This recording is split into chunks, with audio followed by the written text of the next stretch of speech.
Hello guys. तो आज हम लोग करने वाले हैं आर्ट एंड कल्चर का सेकंड लास्ट टॉपिक।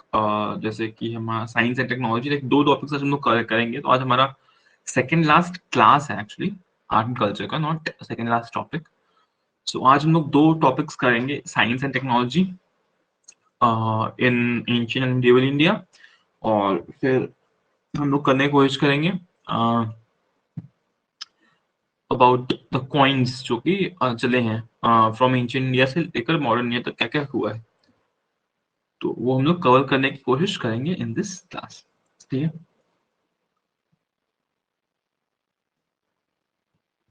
तो मैं शेयर करता हूँ अपना स्क्रीन, वाइट बोर्ड शेयर करता हूँ, and then we will study.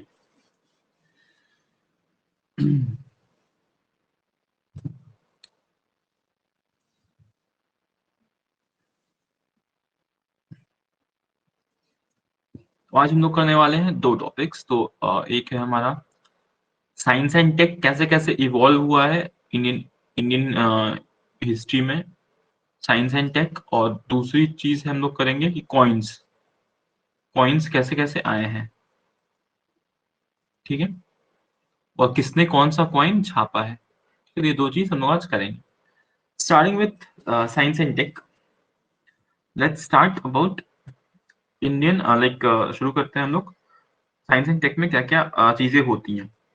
ठीक है, जैसे कि आपको पता है कि जो स्पिरिचुअल डेवलपमेंट होता है वो करीब 500 से लेकर 600 बीसी के टाइम पे हो रहा है। जैनिज्म और बुद्धिज्म आ रहे हैं, फिर इवन उसके कुछ टाइम के बाद फिर कुशन पीरियड में ग्रीक्स आ रहे हैं। ठीक है, ग्रीक्स आ रहे हैं, फिर मॉडर्न टाइम में भी आते हैं ग्रीक्स। तो मतलब लेकिन वो लोग आकर उतना मतलब रहते नहीं है यहाँ पर, अटैक बस होता है अलेक्जेंडर का। लेकिन जो ये है क्वेश्चंस है, they are Indo Greeks, right. मतलब हैं तो ग्रीक ओरिजिन के, लेकिन इंडिया में आकर वो लोग इंडियनाइज हो गए, मतलब यहाँ की चीजों को पकड़ लिया, बेसिकली मिक्स हो गया कल्चर का। ठीक है, वो सब जो गांधार आर्ट ये सब देखते हैं ना हम लोग, तो वो सब काइंड ऑफ मिक्स था इंडो ग्रीक्स का। ठीक है, तो उसके बाद फिर विद टाइम ऑब्वियसली फिर पर्शियंस आते हैं, फिर नॉर्थ की तरफ से हुन्स और मंगोल्स आते हैं। ठीक है, तो बेसिकली कल्चर का, मटेरियल कल्चर का बहुत बड़ा मिक्स होता है। ठीक है, तो ट्रेड के साथ साथ साइंस एंड टेक की भी मतलब जरूरतें बढ़ती हैं, राइट। अब नई नई इनोवेशन चाहिए, नई नई चीजें चाहिए होती हैं। तो सबसे पहले लाइक मैथमेटिक्स में इंडिया में बहुत कुछ होता है। ठीक है, इंडिया में मैथमेटिक्स के ऊपर बहुत कुछ होता है। तो स्टार्टिंग विथ मैथ्स को हिंदी में गणित बोलते हैं। ठीक है, तो जो गणित है वो 5 हिस्सों में बांटा जा रहा है। ठीक है, जो गणित है वो 5 हिस्सों में बांटा बांटा जा रहा है।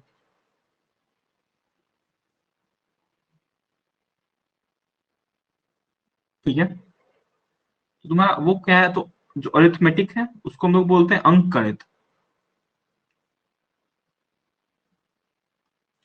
Arithmetic, algebra. इंग्लिश में तो आपको पता होना चाहिए, हिंदी में पता होना चाहिए। हिंदी में अलजेब्रा को बोलते हैं बीज गणित। फिर हमारा ज्योमेट्री, ज्योमेट्री होता है रेखा गणित। ठीक है, रेखा गणित। फिर हमारा एस्ट्रोनॉमी होता है खगोल शास्त्र। ठीक है, या फिर खगोल शास्त्र। ठीक है, एस्ट्रोनॉमी। और फिर होता है एस्ट्रोलॉजी, तो जो ज्योतिष विद्या होता है।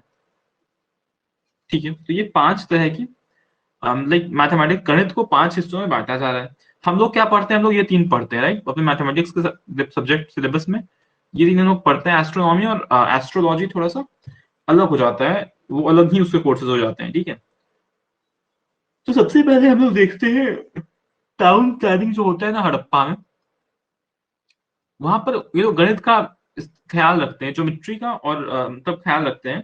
ठीक है, अब घर बनाने का, फिर डायमेंशंस ऑफ ब्रिक्स। ठीक है, ये सब कुछ एक गणित के हिसाब से हो रहा है। ठीक है, एक तो कह सकते हैं कि ज्योमेट्रिकल पैटर्न्स की शुरुआत हड़प्पन टाइम से ही हो रही है। ठीक है, अर्लीस्ट बुक जो इंडिया में लिखी गई मैथमेटिक्स के ऊपर वो थी शूल बसुत्रा। ठीक है, शूल बसुत्रा। ठीक है, इट वॉज रिटन बाय बौद्धयान। ठीक है, बौद्धयान ने लिखा था ये किताब, बौद्धयान ने लिखा है किताब, और अराउंड 6 BC लिखा गया था। ठीक है, तो ये जो शूल बसुत्र है जो कि बौद्धयान ने लिखा है, ये 6 BC में लिखा है बौद्धयान ने। ठीक है, मतलब समझ रहे हो, जब जब बुद्ध का एडवेंट हुआ, जब बुद्धिज्म आ रहा है, तो उस वक्त ही आ रहा है ये मैथ्स का बुक जिसका की नाम है अ, शूल बसुत्र। शूल बसुत्र नाम है इसका। ठीक है, तो इसके बाद क्या हो रहा है, हमारा सेकंड पेज में हम लोग मूव करते हैं। तो पाइथागोरस थ्योरम भी इसी वक्त के आसपास आ रहे हैं, मतलब जो ये जो किताब है ना शूल बसुत्र, इसमें पाइथागोरस थ्योरम है।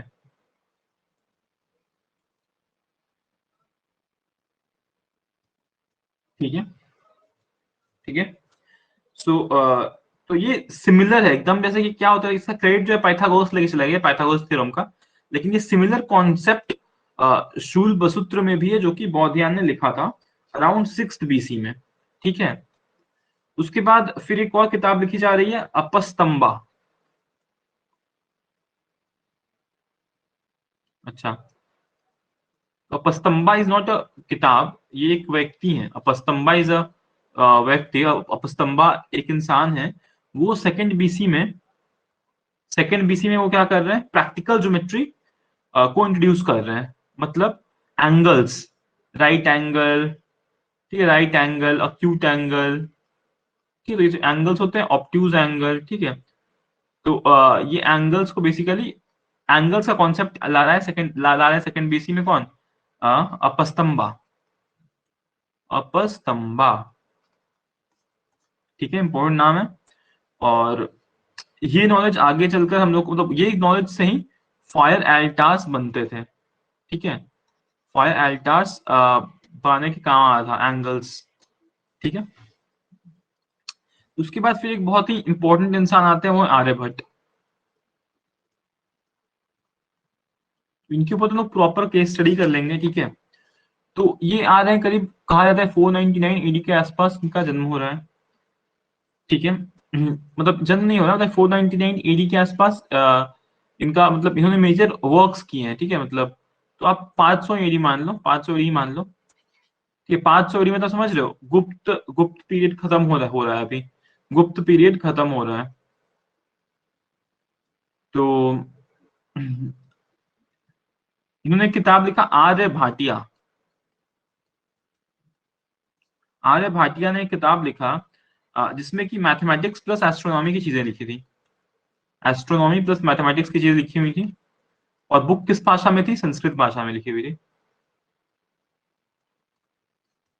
संस्कृत भाषा में लिखी हुई थी। और इसमें 4 यूनिट्स थे, 4 सेक्शन थे। तो 4 सेक्शन में क्या थे, तो method of calculating large number of time, time को कैलकुलेट करने का एक मेथड, एक सेक्शन में मेथड था। एक एक सेक्शन में था ज्योतिष, मतलब एस्ट्रोनॉमी।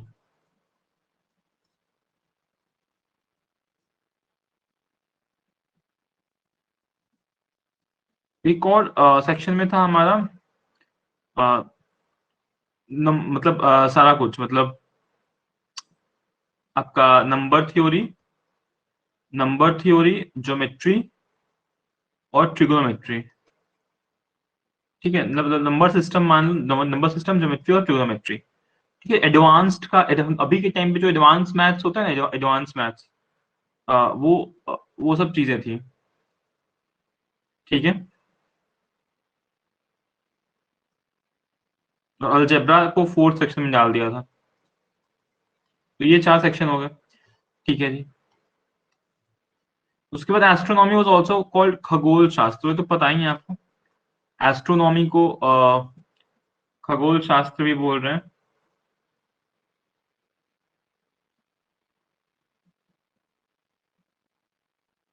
ठीक है, तो जो ज्योतिष है वो एक्चुअली होता है एस्ट्रोलॉजी।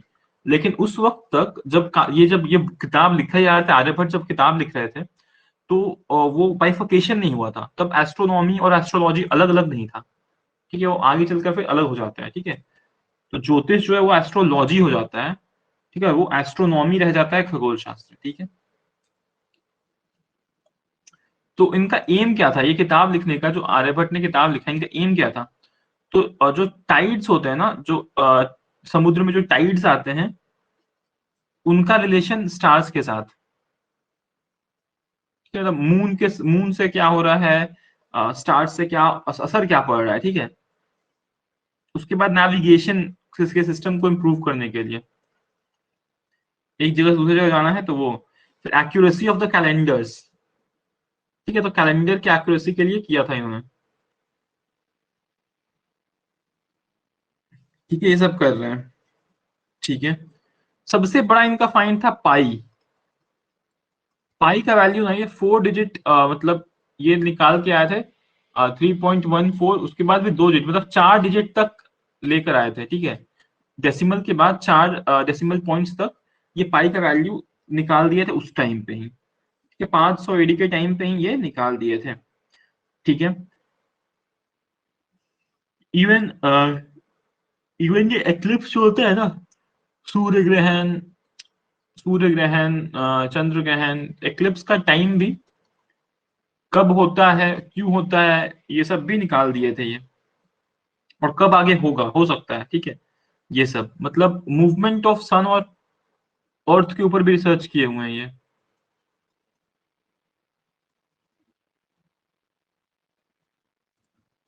ठीक है। अच्छा, तो अरब्स, पता है अरब्स क्या बोलते थे मैथ्स को? अरब उस टाइम आपको पता होगा कि अरब्स तो मतलब शुरू हो गए थे, मतलब 700 ऐसे 500 एडी हो रहा है, तो इसके बाद का जो टाइम होगा उसमें तो अरब आना शुरू हो जाएंगे इंडिया। 712 में पहली बार मोहम्मद बिन कासिम आया था, अरब से आया था। तो अरब लोग मैथ्स को पता क्या बोलते थे? हिंदी सैट, हिंदी सैट बोलते थे, ठीक है। तो ये लोग क्यों बोलते थे भाई? क्योंकि लोग को लगता है कि मैथ्स जो है वो एक इंडियन आर्ट है, ठीक है। मैथ्स जो है, maths is an Indian art.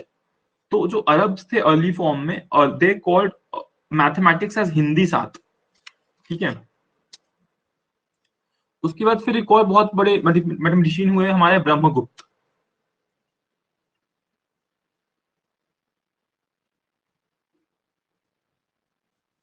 ठीक है। तो ये करीब होते हैं 7th सेंचुरी एडी के टाइम पे ही, 7th एडी के टाइम पे होते हैं ये। और इन्होंने एक किताब लिखी, ब्रह्म ब्रह्मपुत्र सिद्धांतिया, या फिर सिद्धांत भी आप बोल सकते हो।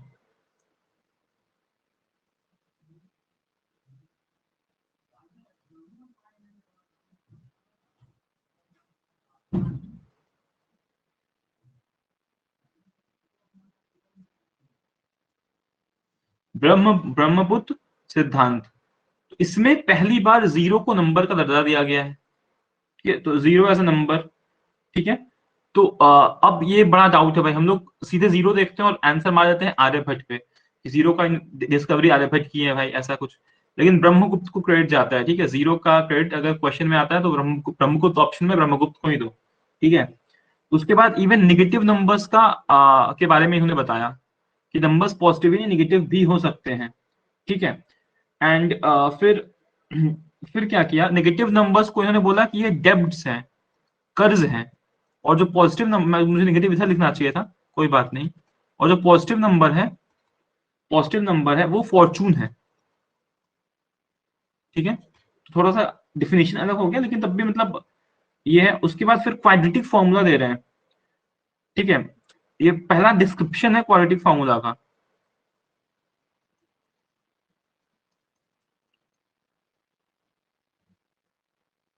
क्वाड्रेटिक फॉर्मूला क्या होता होगा ये तो पता ही होगा आप लोगों को, पता है ना?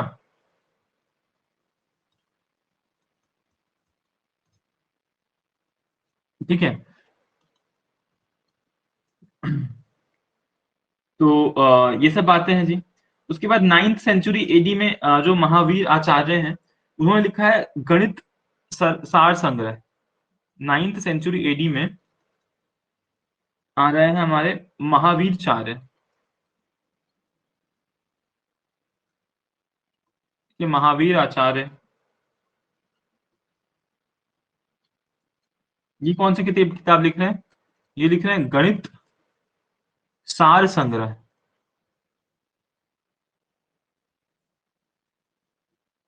ठीक है। तो ये अर्लियर इंडियन टेक्स्ट है जो कि पूरी मतलब ये बस और बस मैथमेटिक्स है इसमें। अभी तक हमें जो अभी बुक्स लिखे हैं ना, उसमें कहीं ना कहीं मतलब पॉजिटिव नंबर्स को कहा जा रहा है फॉर्चून है।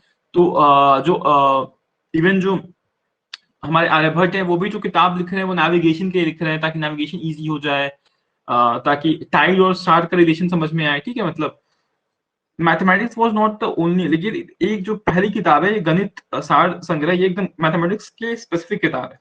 ठीक है। और फिर इस किताब में बहुत डिटेल में बताया गया है अबाउट अलजेब्रा, इक्विलैटरल ट्रायंगल। ठीक है, इक्विलैटरल ट्रायंगल का कॉन्सेप्ट आ रहा है। ठीक है, रोम्बस आ रहा है, मतलब ज्योमेट्री में बहुत कुछ आ रहा है इस किताब के थ्रू। ठीक है। फिर जो एक इनको पता है, इनको पैट्रोनेज कौन दिया, इनकी क्षमता किस किस राजा ने समझा, मतलब किस राजा के पैट्रोनेज में ये काम किए। तो वो था राष्ट्रकूटा में एक बहुत ही पॉपुलर रूलर हुआ, आमोग वर्ष। ठीक है। तो राष्ट्रकूटा डायनेस्टी में एक बहुत ही पॉपुलर रूलर हुआ आमोग वर्ष। आपको पता है ये अशोक टाइप का था, ये भी था नॉन वायलेंट। ठीक है, इसने ये भी अशोक टाइप का था। ये भी बोला कि मतलब पहले ऑब्वियसली ही वाज लाइक, इसके जो फादर हुए मतलब राष्ट्रकूटास में जो अर्ली राष्ट्रकूटास हुए, दे वर वेरी लाइक, वो लोग वॉर खूब करते थे। लेकिन आमोघवर्ष ने मतलब he followed the doctrine of non violence. ठीक है। तो ये बात है। ठीक है।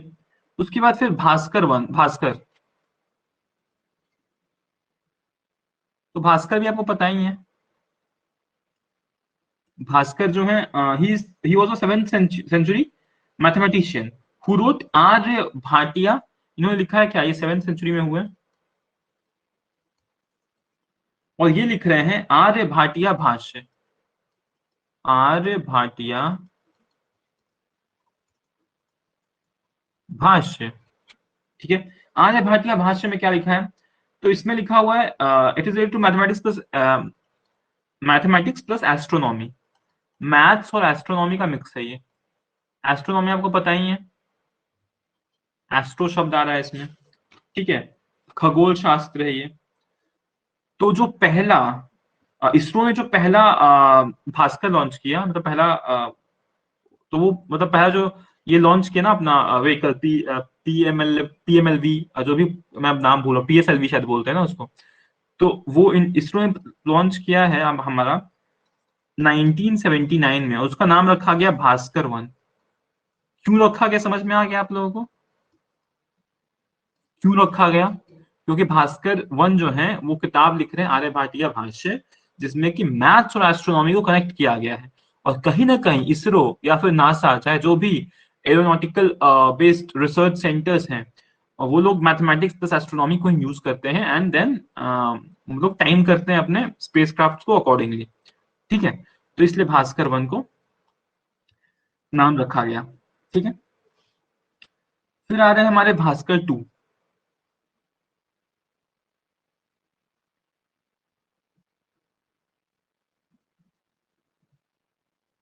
इनका नाम है भास्कराचार्य।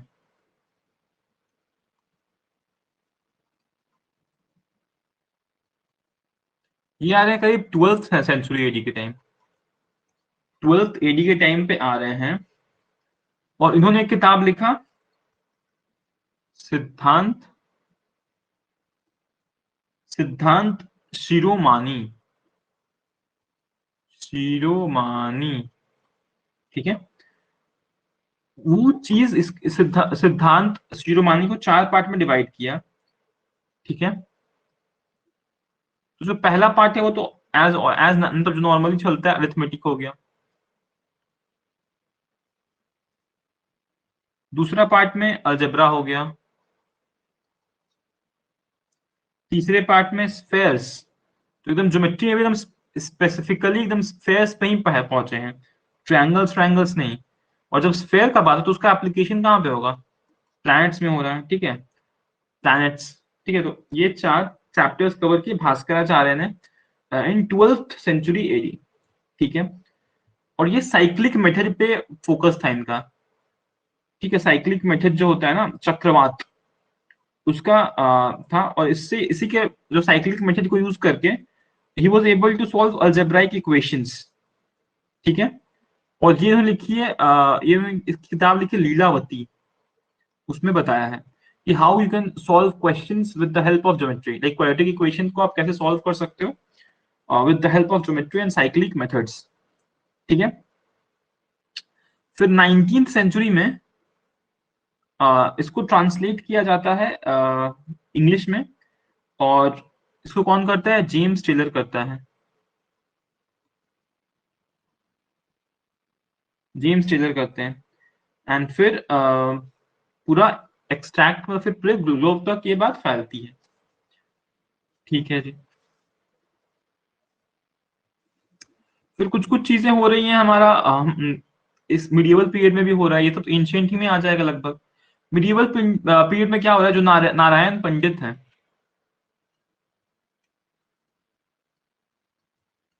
नारायण पंडित क्या कर रहे हैं, he produced works of mathematics which include Ganita मूडी, ठीक है, गणित गणित कौमुदी, अच्छा ठीक है। ये एक किताब लिख रहे हैं जिसका की नाम है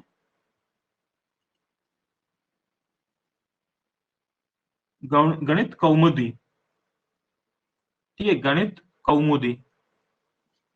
उसमें क्या लिख रहे हैं, तो उसमें ये शुरू कर इसमें अलजेब्रा के बारे में ही लिख रहे हैं, ठीक है।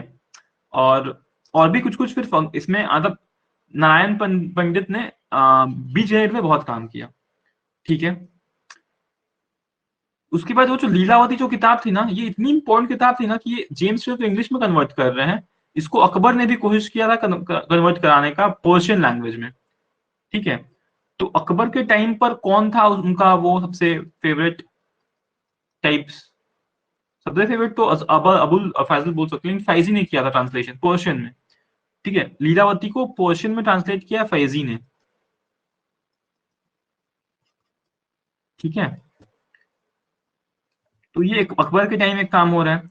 फिर एक दिल्ली सल्तनत के टाइम पे क्या हो रहा है, जो फिरोज शाह तुगलक है ना, फिरोज शाह तुगलक, ठीक है, मोहम्मद बिन तुगलक के जो बेटे श्री हुए, तो वो क्या कर रहे हैं, वो एक ऑब्जर्वेटरी बनाते हैं दिल्ली में,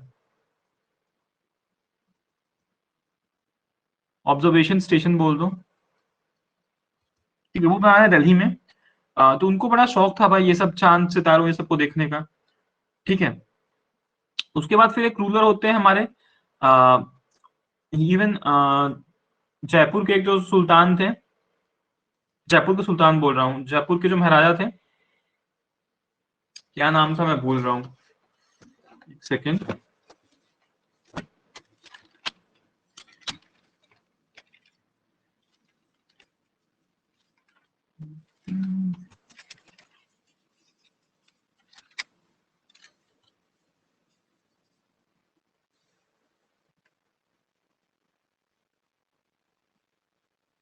ये तो छोड़ दो, अभी ध्यान नहीं आ रहा, ठीक है।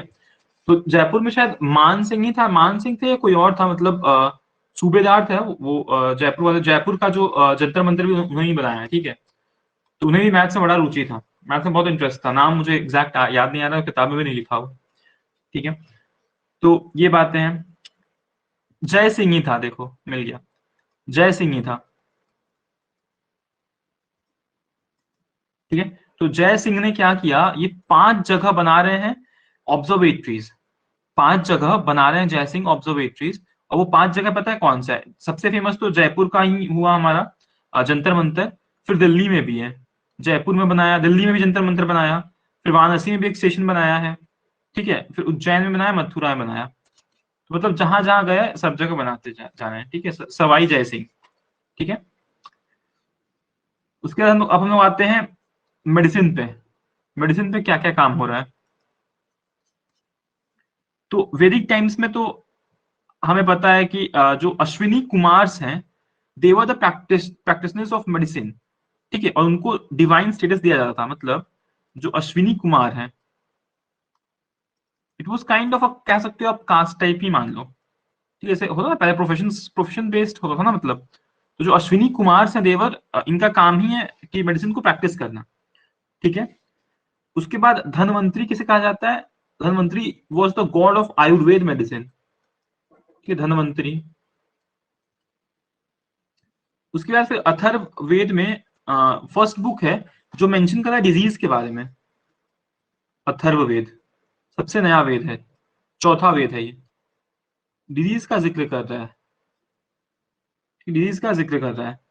ऑब्वियसली फिर मैजिक चार्म्स ये सब का भी कर रहा है, मैजिक स्पेल्स, तांत्रिक, ये सब भी कर रहा है, लेकिन सब बोला डायरिया ये सब का जिक्र है, मतलब जो बीमारियों का जिक्र है वो डायरिया से रिलेट करता है, डायरिया के जैसा सिमिलर है, ठीक है, डायरिया, कफ, ठीक है, इवन लेप्रोसी तक का जिक्र कर दिया है। सीजर्स, चक्कर जो आता है क्यों आता है, ठीक है, तो अथर्ववेद में ये सब चीजें कह दी गई हैं, ठीक है। उसके बाद लेकिन जो मेन चेंज आता है ना, मतलब मेन इसका मेडिसिन के ऊपर पढ़ाई कब की जा रही है, तो तक्षशिला यूनिवर्सिटी जो सबसे पुराना यूनिवर्सिटी है पूरे दुनिया का, तक्षशिला जो है वो सेंटर बनता है, करीब 600 बीसी से ये सेंटर बन गया। उसके बाद फिर वाराणसी भी सेंटर बनता है, ठीक है, वाराणसी भी सेंटर बनता है फॉर मेडिकल लर्निंग, ठीक है। फिर एक वेल स्पेसिफाइड, मतलब एकदम मेडिसिन के लिए कोई किताब जो पहली आती है वो कौन सी आती है, तो वो आती है चरक संहिता, चरक संहिता। तो ये जो संहिता मतलब होता है बायोग्राफी, और चरक जो चरक थे फादर थे, इन्हें कहा जाता है फादर ऑफ आयुर्वेद। जो चरक है ना, Charak is called father of Ayurveda. तो इनकी किताब है, इन तो ऑब्वियसली इनकी किताब है, तो ऑब्वियसली आयुर्वेद तो रहेगा, मेडिसिन तो रहेगा उसमें। फिर एक किताब है सुश्रुत संहिता, सुश्रुत संहिता। तो अगेन सुश्रुत जो है वो सर्जरी से डील करते हैं, सुश्रुत है सर्जरी से डील करते हैं, ठीक है। He is known as father of surgery, ठीक है।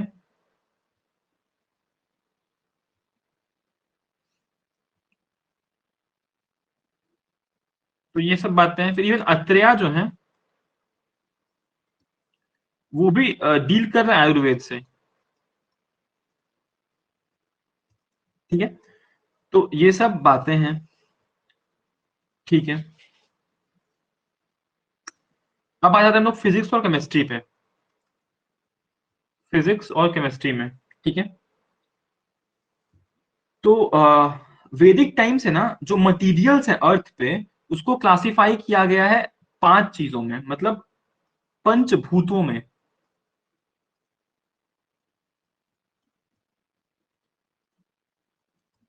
पंचभूताज में। सबसे पहला है पृथ्वी, ठीक है, पृथ्वी, ठीक है। तो अर्थ, तो वो जो मिट्टी की खुशबू होगी तो इसको स्मेल से भी लोग नोट कर देते हैं, ठीक है। फिर फायर, अग्नि, अग्नि, वो उसको डिनोट करते हैं हम लोग विजन से। तो जो हम लोग के जो फाइव सेंसेस है ना, फाइव सेंसेस, उसी से रिलेट किया गया है ये पांचों भूत को, पंचभूत को, ठीक है। पृथ्वी स्मेल, अग्नि को विजन से किया गया है, एयर को फीलिंग के साथ किया गया है, ठीक है। वाटर को टेस्ट, बल्कि वाटर खुद तो टेस्टलेस होता है, जो प्योर वाटर होता है तो टेस्टलेस होता है, लेकिन ये टेस्ट से किया गया है, ठीक है, टेस्ट से किया गया है। और फिर आकाश को किया है,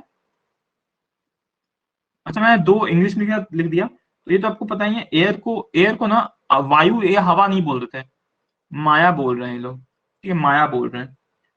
और वाटर को अपा बोल रहे को मैं यूज कर देता हूँ, इजी हो जाएगा। तो इंग्लिश तो वाला तो आपको पता ही है, सब इजी है, इंग्लिश हिंदी वाला ही में गलत हो सकता है, राइट। तो माया, और वाटर अपा, अपा टेस्ट के लिए, आकाश साउंड के लिए। तो ऐसे भाई ये किया गया था, तो ह्यूमन सेंसेस जो होते हैं ना, जैसे हम लोग चीजों को परसीव करते हैं, उस हिसाब से डिस्ट्रीब्यूट किया गया था पंचभूतास को। ठीक है, उसके बाद फिर क्या हुआ कि जो बुद्धिस्ट फिलोसोफर्स थे वो क्या कर रहे हैं, वो रिजेक्ट कर रहे हैं इस तरह की मतलब इस तरह क्लासिफिकेशन को। और वो लोग क्या कह रहे हैं कि तीन ही चीज होता है, मतलब जिंदगी में, मतलब ये तीन ही भूत होते हैं, मतलब तीन ही एलिमेंट होते हैं। जो बुद्धिस्ट लोग आ रहे हैं वो लोग बोल रहे हैं तीन एलिमेंट होते हैं भाई। और क्या होता है भाई तीन एलिमेंट? तो एक होता है हमारा लाइफ, लाइफ में सब कुछ होता है। दूसरा है जॉय, और ये है तीसरा है सॉरो। ठीक है, तो ये लोग कुछ ज्यादा ही, मतलब क्या बोले, मतलब ज्यादा इंटेलेक्चुअल बातें हो गई। ठीक है, तो उसके बाद ये सब बातें हो रहा है। उसके बाद फिर फिलोसफर जो आते हैं, फिलोसफर जो थे वो क्या कर रहे हैं इसके बाद, मतलब जो थोड़े बहुत फिलोसफर्स है वो एक और चीज जोड़ रहे हैं, परमाणु। ठीक है, मतलब मैटर को वो लोग परमाणु में तोड़ रहे हैं। ठीक है, यहीं से कहीं ना कहीं फिर परमाणु से ही कॉन्सेप्ट आता है एटम का। तो वो सब तो हम लोग के लोगों ने नहीं किया, एटम आइटम हम लोग नहीं किए, रॉबर्ट हुक ये सब में नहीं घुसना है हम लोगों को अभी। ठीक है, तो बेसिकली ये सब चीजें हो रही हैं, अर्ली फॉर्म में हो रहा है। ठीक है, ज्यादा कुछ नहीं हो रहा है फिजिक्स में, कोई बहुत बड़ा ये नहीं हो रहा है। लाइक कण का जिक्र बस किया हुआ, एटम में जो कण होता है, मतलब तो कण का जिक्र किया हुआ है हमारा कन्नड़ लिटरेचर में।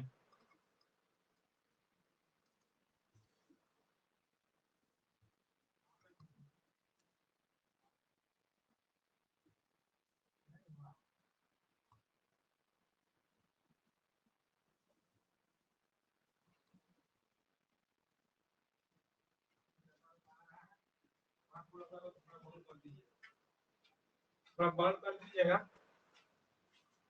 हाँ चालू है, चालू उधर कब भर गया उसको। हाँ जी, तो फिर हो गया हमारा केमिस्ट्री। तो केमिस्ट्री में क्या हो रहा है, तो अगेन केमिस्ट्री को डिवाइड कर रहे हैं। वो सब इसमें भी कुछ ज्यादा कुछ वर्क दिख नहीं रहा है मुझे, मेरे को, मतलब वैसे देखिएगा तो मतलब वैसे ही कुछ कुछ क्लासिफाई कर रहे हैं जो कि मतलब उतने ही इम्पोर्टेंट नहीं है हमारे एग्जाम के लिए। जो कुछ कुछ लोग आ रहे हैं जो कुछ कुछ काम कर रहे हैं, तो वो है नागार्जुन। ये आ रहे हैं करीब 931 एडी के आसपास आ रहे हैं। 931 एडी के आसपास आ रहे हैं। और इन्होंने क्या किया, मेटलर्जी में काम किया है। मेटलर्जिस्ट है ये, प्लस अल्केमिस्ट है।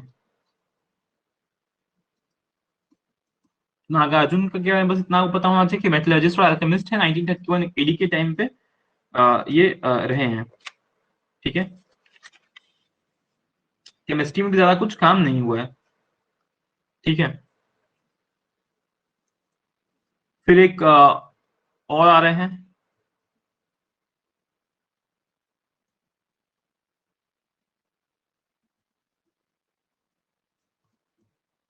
रसर नवा। तो वो ट्राइज करें, संस्कृत में एक किताब लिख रहे हैं तांत्रिज्म के ऊपर, कि तांत्रिज्म कैसे होता है। और इसमें कहीं ना कहीं केमिस्ट्री की कुछ कुछ चीजें घुसा रहे हैं।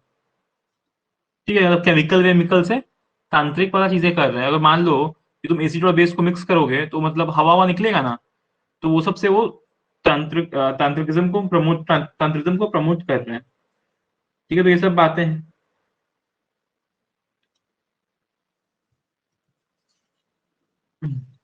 हम लोग आ जाते हैं आज के सेकंड टॉपिक जो कि है क्वाइंस। ठीक है, इंडिया में क्वाइंस कैसे कैसे चले हैं।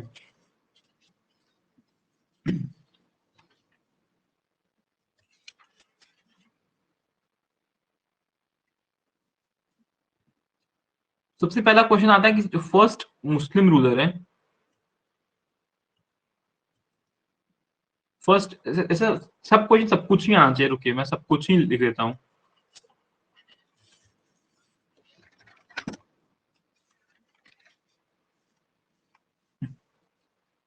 सबसे इंपॉर्टेंट क्या होता है, गोल्डन कॉइन्स। क्वेश्चन सबसे ज्यादा एग्जाम में आएगा, गोल्डन कॉइन्स कहाँ कहाँ से आते हैं। सबसे पहला है कि first to issue golden coins, India में पहली बार गोल्डन कॉइन इशू किया। फिर आएगा क्वेश्चन कि फर्स्ट इन एंशिएंट इंडिया,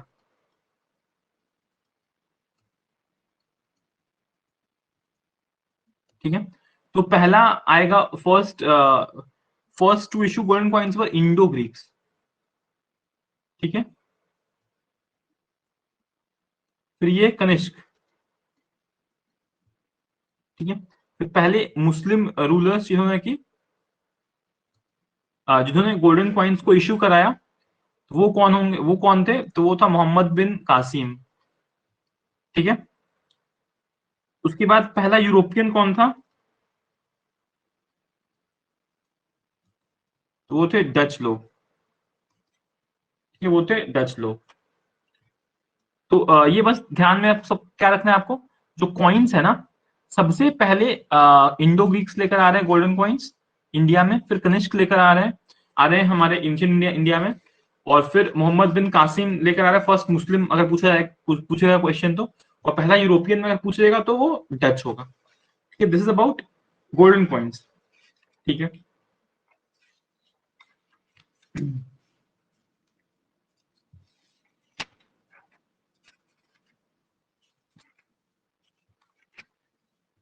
तो ये एग्जाम पॉइंट टॉपिक सबसे इंपॉर्टेंट यही रहा, ठीक है। अब हम लोग पूरा सफर तय करते हैं कि मतलब शुरू से लेकर अंत तक कैसे कैसे हुआ चीजें, एकदम पुराने टाइम से हम लोग जाते हैं, ठीक है। हड़प्पा वड़प्पा में घुस जाते हैं, ठीक है। तो हड़प्पन टाइम्स में बार्टर कल्चर था, मतलब सबसे पहले देखा जाए तो बार्टर कल्चर पता है क्या होता है, जैसे कि मान लो कि मेरे पास बहुत सारा गेहूं है, ठीक है। मेरे पास बहुत सारा गेहूं है, तो I will need rice, right, मेरे को राइस चाहिए होगा। तो वैसे ही अगर मैं गेहूं दूंगा 1 किलो, 1 किलो गेहूं दूंगा अपना,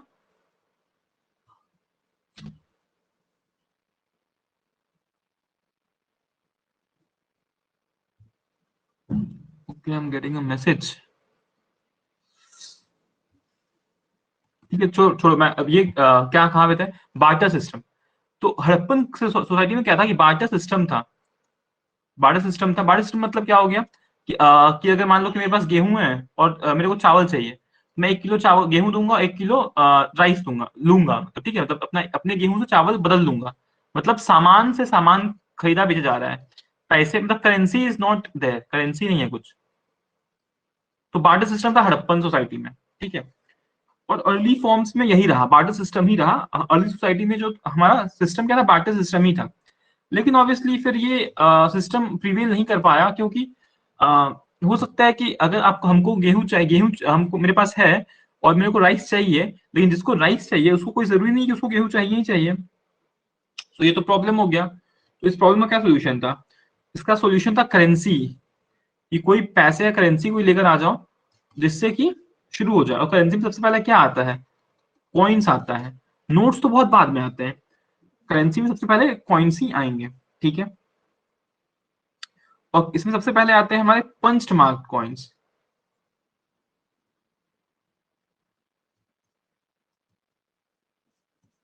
पंच्ड मार्क कॉइन्स आते हैं, ठीक है। इसका जिक्र लिखा हुआ है हमारे पणिनि जी के अष्टाध्यायी में लिखा हुआ है, अष्टाध्यायी में लिखा हुआ है, ठीक है। तो ये आपको याद होगा कि पढ़नी जो है, he is the father of Sanskrit grammar, ठीक है। संस्कृत ग्रामर की किताब इन्होंने लिखी है, अष्टाध्यायी जो है ना, वो संस्कृत ग्रामर के लिए ही है, ठीक है।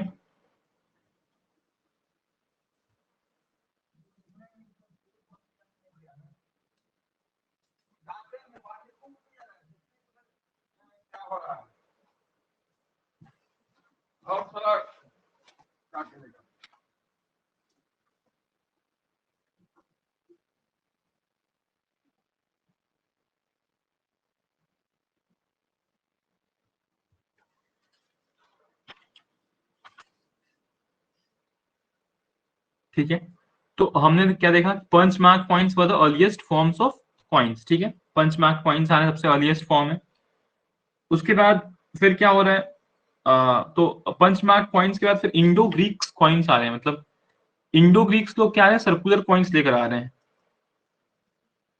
इंडो ग्रीक्स जब आ रहे हैं ना, तो वो लोग थोड़े सर्कुलर, मतलब एकदम एक जैसे कॉइन्स।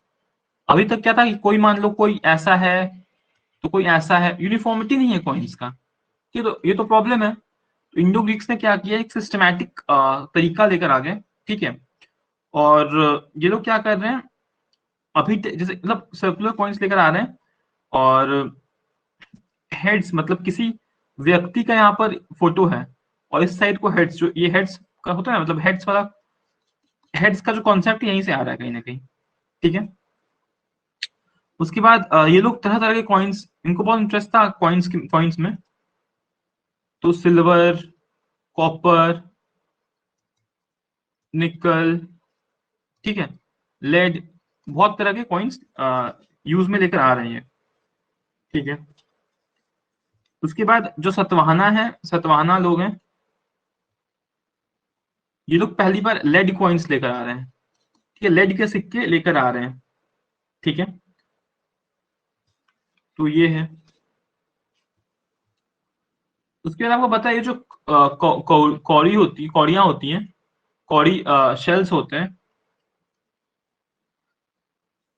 कौड़ी मतलब पता ही होगा आपको, जैसे रुकिए मैं आपको दिखा भी देता हूँ।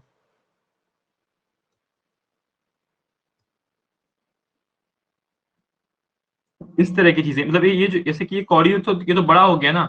ये छोटी छोटी जो कौड़ियां होती हैं, छोटी छोटी जो छोटी छोटी होती हैं, तो वो भी करेंसी की तरह यूज की गई थी। ठीक है। कहीं ना कहीं वो भी करेंसी की तरह, कॉइन्स की तरह यूज की गई थी। ठीक है। तो सोचो कि ये भी एक मीडियम ऑफ एक्सचेंज रहा होगा इंडियन मार्केट में। ठीक है। लेकिन ये तो बहुत ही अनइवन है, मतलब जो ज्यादा कौड़ी खरीद लिया वो अमीर हो गया और जिसके पास कौड़ियां नहीं है तो गरीब हो जाएगा। तो ये भी बहुत ही मतलब रैंडम हो गया। तो ऑब्वियसली मतलब एक फिक्स करेंसी तो चाहिए ही चाहिए, राइट। तो ये सब साथ साथ कॉइन्स भी चल रहे हैं।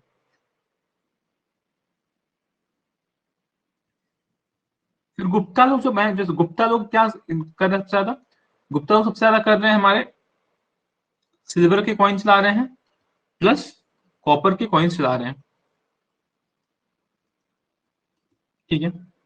ये गुप्ता लोग कर रहे हैं। जो हर्षवर्धन लोग, हर्ष आ रहा है, राजा हर्ष, राजा हर्ष, वो क्या कर रहे हैं, तो वो लोग पीकॉक, मतलब कॉइन के एक तरफ पीकॉक है, पीकॉक है, और एक तरफ हेड है। इस तरह के कॉइन्स राजा हर्ष चला रहे हैं। ठीक है। राजा हर्ष इस तरह के कॉइन्स चला रहे हैं। ठीक है। उसके बाद फिर चालुक्य लोग क्या कर रहे हैं, तो चालुक्य लोग क्या कर रहे हैं, वो लोग बोर सिंबल, एक बोर, जो बोर होता है ना, जानवर, तो बोर बोर टाइप पॉइंट्स चला रहे हैं। ठीक है। बोर उसके सिंबल, जैसे इसमें हेड और पीकॉक है ना, उसमें इसमें बोर और पॉइंट्स हैं। ठीक है, बोर और पॉइंट्स हैं। ठीक है। फ्री में इवन इवन ये लोग टेम्पल्स के फोटो भी लगा रहे हैं, टेम्पल्स के फोटोज भी लगा रहे हैं कॉइन्स के एक तरफ। ठीक है। तो ये लोग को टेम्पल से बहुत अलग लगाव था चालुक्यंस को। ठीक है। फिर राजपूत लोग कैसे कॉइन्स ला रहे हैं भाई, राजपूत एम्पायर जो राजस्थान वाले सब थे, तो ये लोग भी जनरली गोल्ड या कॉपर कॉइन्स ही चलाते थे, गोल्ड एंड कॉपर कॉइन्स ही चलवाते थे ये लोग भी। ठीक है। या फिर एक अलॉय, जो कि सिल्वर और कॉपर का, सिल्वर प्लस कॉपर का एक अलॉय, अलॉय तैयार करके वो भी कॉइन्स में चलता था, मतलब पूरे इंडिया में। ठीक है। तो एक तरफ इनकी तरफ क्या था, एक गॉडेस रहती थी, सिक्के की एक तरफ गॉडेस रहती थी। ठीक है।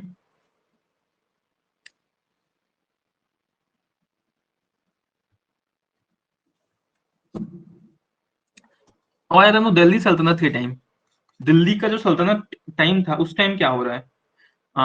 अच्छा, उसके बीच में देखो राजपूत हो गया एक, तो बीच में हम लोग देखे थे चोला डायनेस्टी भी आया था साउथ में, मतलब साउथ में क्या चल रहा है, साउथ में फिश, फिश है कॉइन्स के पीछे, आगे पीछे फिश है। ठीक है। तो जो चोला डायनेस्टी था, वो लोग ऐसे सिक्के चला रहे हैं कि सिक्के के आगे, मतलब सिक्के के जो आगे करेंसी का ये है, और जो एक एक सिक्का का जो एक एक तरफ है उसमें मछली है, ठीक है, मछली है। तो आप समझ सकते हो ना कि इंडिया में जो चोला एम्पायर था उसका लोकेशन ये था। तो ऑब्वियसली मछली उनके लिए बहुत इंपॉर्टेंट रहा होगा उनके सर्वाइवल के लिए, क्योंकि साउथ में आपको पता है ना मिट्टी उतनी सारी उपजाऊ नहीं, जितना नॉर्थ में है ना फर्टाइल, उतनी फर्टाइल नहीं है, ठीक है। तो ये चला, ठीक है। ये और जो पल्लव डायनेस्टी है, पल्लव डायनेस्टी है, हाँ, ये लोग चलवा रहे हैं टाइगर फिश लायन के भी चलवा रहे हैं, टाइगर फिश लायन ये सब के कॉइन्स भी चला रहे हैं, ठीक है। उसके बाद जब ये आ रहे हैं ना टर्क्स, मतलब दिल्ली सल्तनत का जब पीरियड शुरू हो रहा है, तो ये लोग हिजरी कैलेंडर मानते हैं, हिजरी कैलेंडर। हिजरी कैलेंडर पता है क्या होता है? ये इस्लाम का कैलेंडर होता है, जब से इस्लाम फॉर्म हुआ है 619 एडी से शुरू होता है, और फिर ये लोग काउंट करते हैं 619 को, ये पहला साल मानते हैं, this is their first year, ठीक है। 619 जो 620 वाला टाइम है ये इनका पहला साल है। तो अभी हिजरी कैलेंडर के हिसाब से अभी 14वीं सेंचुरी चल रही है, ठीक है। तो ऐसा चलता है सिस्टम। और फिर क्या, और फिर ये लोग चलवा रहे हैं जीतल, जीतल और टहनका। जो जीतल कॉइन्स है वो कॉपर कॉइन्स है, और जो टंका है वो सिल्वर कॉइन्स है, ठीक है। उसके बाद जो मोहम्मद बिन तुगलक है, वो पहली बार ब्रॉन्ज एंड कॉपर कॉइन्स का को चालू कर रहा है, तो ब्रॉन्ज कॉइन्स को चालू करवा रहा है। लोग क्या कर रहे हैं, घर में ही सिक्का बनाना चालू कर दिए, घर में ही पीट पाट के सिक्का बना रहे हैं, सर्कुलर ब्रॉन्ज कॉइन्स बनाना चालू कर दिए। तो एकदम ही फ्लॉप आइडिया रहा मोहम्मद बिन तुगलक का, ठीक है। जो शेरशाह सूरी हुआ, शेरशाह सूरी जो बिहार में ही इसका सासाराम में टॉम्ब है, इसका जो टॉम्ब है ना वो सासाराम में ही है। तो इसने रूपी रूपी की शुरुआत की है, ठीक है, रूपी की शुरुआत करी है, ठीक है, ठीक है जी। उसके बाद जो विजयनगर एम्पायर था मिडिवल टाइम में चला है, साउथ में चला है। तो ऊपर दिल्ली सल्तनत चल रहा है, तो साउथ में क्या चल रहा है, विजयनगर एम्पायर चल रहा है, ठीक है। तो विजयनगर एम्पायर में क्या चल रहा है, जो सबसे ऊपर वाले नोट, सबसे बड़े नोट, बड़े सिक्के हैं, वो हैं पगोड़ाज, मतलब समझो अभी का 2000 रुपया वो पगोड़ाज है। फिर जो फनम्स है, फनम्स है ये गोल्ड के हैं, ठीक है, ये फ्रैक्शनल यूनिट्स है।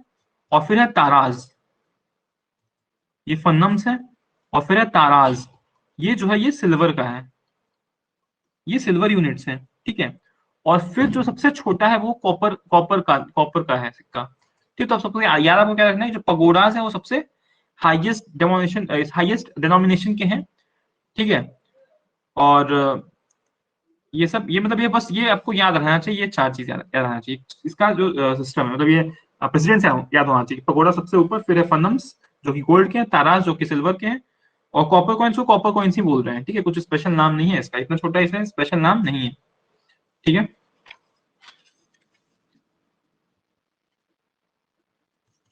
फिर मुगल लोग के टाइम पे क्या चल रहा है, तो ये लोग फिर से स्क्वायर स्क्वायर कॉइन चलवा रहे हैं, ठीक है। तो ऐसे तो चल रहा है हमारा जो मतलब सिल्वर रूपी ही चल रहा है, ठीक है। रूपी कहने के लिए रूपी है ये, मतलब वो नोट मत समझ लीजिएगा आप, सिक्का ही है, लेकिन सिक्का का वैल्यू मतलब रुपीज में है, ठीक है। रूपी का मतलब अब रूपी ही यूज हो रहा है एज अ करेंसी इंडिया का, ठीक है। तो सिल्वर का जो रूपी बन रहा है, जो पॉइंट्स करेंसी है वो सिल्वर में ही चल रहा है मोस्टली, ठीक है। और लेकिन जब ये अकबर आ रहा है, अकबर आ रहा है, तो वो सर्कुलर प्लस स्क्वायर दो तरह की कॉइन्स को लेकर आ रहा है, ठीक है। और इसने एक नया टाइप का कॉइन चलाया, वो था इलाही कॉइन्स, इलाही कॉइन्स चलवा रहे हैं ये, ठीक है। तो ये बातें थी, ठीक है। उसके बाद जब अंग्रेज आ रहे हैं तो सबसे फिर 1906 में इन्होंने क्वाइनेज एक्ट को एक्ट बनाया, क्वाइनेज एक्ट बनाया, ठीक है। और अब ये लोग क्या बोल रहे हैं कि ये लोग बोल रहे हैं कि अच्छा, क्वाइनेज एक्ट 1906 में इन्होंने बनाया, उसमें ये लोग बता रहे हैं कि लाइक कौन क्वाइन बना सकता है, किसके पास अथॉरिटी है, मतलब ऑब्वियसली इनके मतलब अब कोई कोई भी जैसे मान लो कोई भी राजा वाजा है इंडिया का, तो वो क्वाइन नहीं बना सकता है, ठीक है। बस इनका ब्रिटिशर लोग का अधिकार है क्वाइन बनाने का। फाइनली इसमें कुछ कुछ अमेंडमेंट हुआ जब 1950 में, जब देश आजाद हुआ, तो देश के पास कुछ कुछ था। फिर 2011 में भी फाइनल सबसे जो फाइनल अमेंडमेंट हुआ है वो 2011 में हुआ है, और इसमें बोला गया है कि जो टर्म क्वाइन है, term coin means coin made of any metal or any other material stamped by government authority empowered by government, including commemorative coins and government of India's rupee. ठीक है, तो बेसिकली अब किसके पास अथॉरिटी 2011 के बाद, तो government of India के पास है। अगर मान लो किसी को कमोवेट किया जा रहा है, मतलब मान लो कभी कभी देखते हो ना कि हमारा कोई क्वाइन है तो इसके पीछे कभी कभी कोई टेम्पल के हो गया, या फिर अगर मान लीजिए अभी जैसे कि गुरु नानक जी के लिए बनाया गया था स्पेशल टाइप ऑफ कॉइन्स। ठीक है, तो ये सब हो सकता है। ऐसे 5 रुपए का आप सिक्का देखोगे ना तो आपको देखेगा कभी कभी मतलब इधर तो 5 लिखा हुआ है लेकिन पीछे आपका कुछ और लिखा रहता है, मतलब कभी किसी और चीज का फोटो है, तो कभी किसी मंदिर का है, तो कभी मस्जिद का है, तो कभी कोई इंसान का है। ठीक है, तो अलग अलग हो सकता है, लेकिन बस गवर्नमेंट ऑफ इंडिया के पास ये अथॉरिटी है कि वो मतलब कौन सी फोटो लगवाएगा या फिर कौन कौन सी मान्य होंगी। ठीक है, कौन कौन सी पॉइंट्स मान्य होंगे। ठीक है, तो अब ये पूरी गवर्नमेंट ऑफ इंडिया के हाथ में। और अगर कोई मिंट करने की कोशिश करता है, कॉइन्स बनाने की कोशिश करता है जिसमें कि कुछ भी स्टैम्प कर रहा है, मतलब आपको अगर कुछ मान लो आपको सिल्वर कॉइन जैसे बनाना भी है खुद से, तो आप गवर्नमेंट ऑफ इंडिया को मतलब इसमें नंबर नहीं लिख सकते, ऐसे 5 नंबर मतलब करेंसी की तरह यूज नहीं कर सकते हो। करेंसी की तरह यूज नहीं कर सकते हो आप, भले ही बना सकते हो लेकिन इसमें 5-6 लिख के मतलब करेंसी की तरह, ये नहीं कि नकल करके आप यूज कर रहे हो, वो सब नहीं कर सकते हो। ठीक है, तो ये सब बातें रह गई हमारी कॉइन के बारे में। ठीक है, और कल देखते हैं कल क्लास हो पाएगा नहीं एक्चुअली, मेरे घर में थोड़ा छठ हो रहा है तो थोड़ा सा अच्छा मयंक, अच्छा मैं आपको व्हाट्सएप पे बोल दूंगा कल आने के लिए कि कल खरना होता है ना छठ का, तो बोल ठीक है, तो हम लोग कल मिलते हैं और देखते हैं कल क्लास हो पाता है नहीं। जो भी अब आर्ट एंड कल्चर में जो हमने कवर कर चुके हैं हम लोग, एक टॉपिकल लिटरेचर का। ठीक है, तो ये मैंने ऑलरेडी हिस्ट्री में पढ़ा रखा है बहुत कुछ, ये मतलब आपका रिवीजन टाइप का हो जाएगा। लेकिन ये नहीं भी होगा, अगर कल नहीं भी होगा ना तो कोई बात नहीं, हम लोग थर्सडे से हम लोग शुरू करने वाले हैं मॉडर्न हिस्ट्री। ठीक है, तो ये ऑलरेडी हो चुका है, आर्ट एंड कल्चर में ये हो चुका है, हम लोग हिस्ट्री में ही कवर कर लिए थे इसका सब कुछ, लेकिन इस आर्ट एंड कल्चर में भी ये फिर से आता है। तो ये का मतलब सिलेबस का ओवरलैपिंग है। तो देखते हैं कल अगर टाइम मिलेगा तो बिल्कुल कवर कर लेंगे इसको, और नहीं मिलेगा कल तो फिर थर्सडे को हम लोग मिलेंगे और थर्सडे को मॉडर्न हिस्ट्री कर लेंगे। Can you show the first page? अच्छा, ओके, ये वाला फर्स्ट पेज, वो वाला फर्स्ट पेज तो जब आपने क्लास ज्वाइन किया होगा मैं तब तो वो चला गया होगा ना, बीच में मैंने वो किया था, एग्जिट किया था व्हाइट बोर्ड।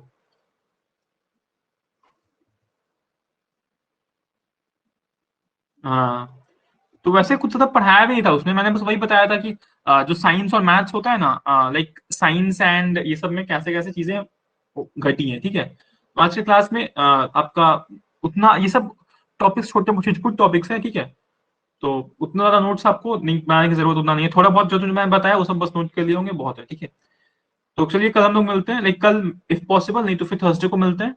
और कल तुम लोग ऐसे ही मिल रहे हैं फॉर खरना। सो ठीक है, बाय एवरीवन, गुड नाइट।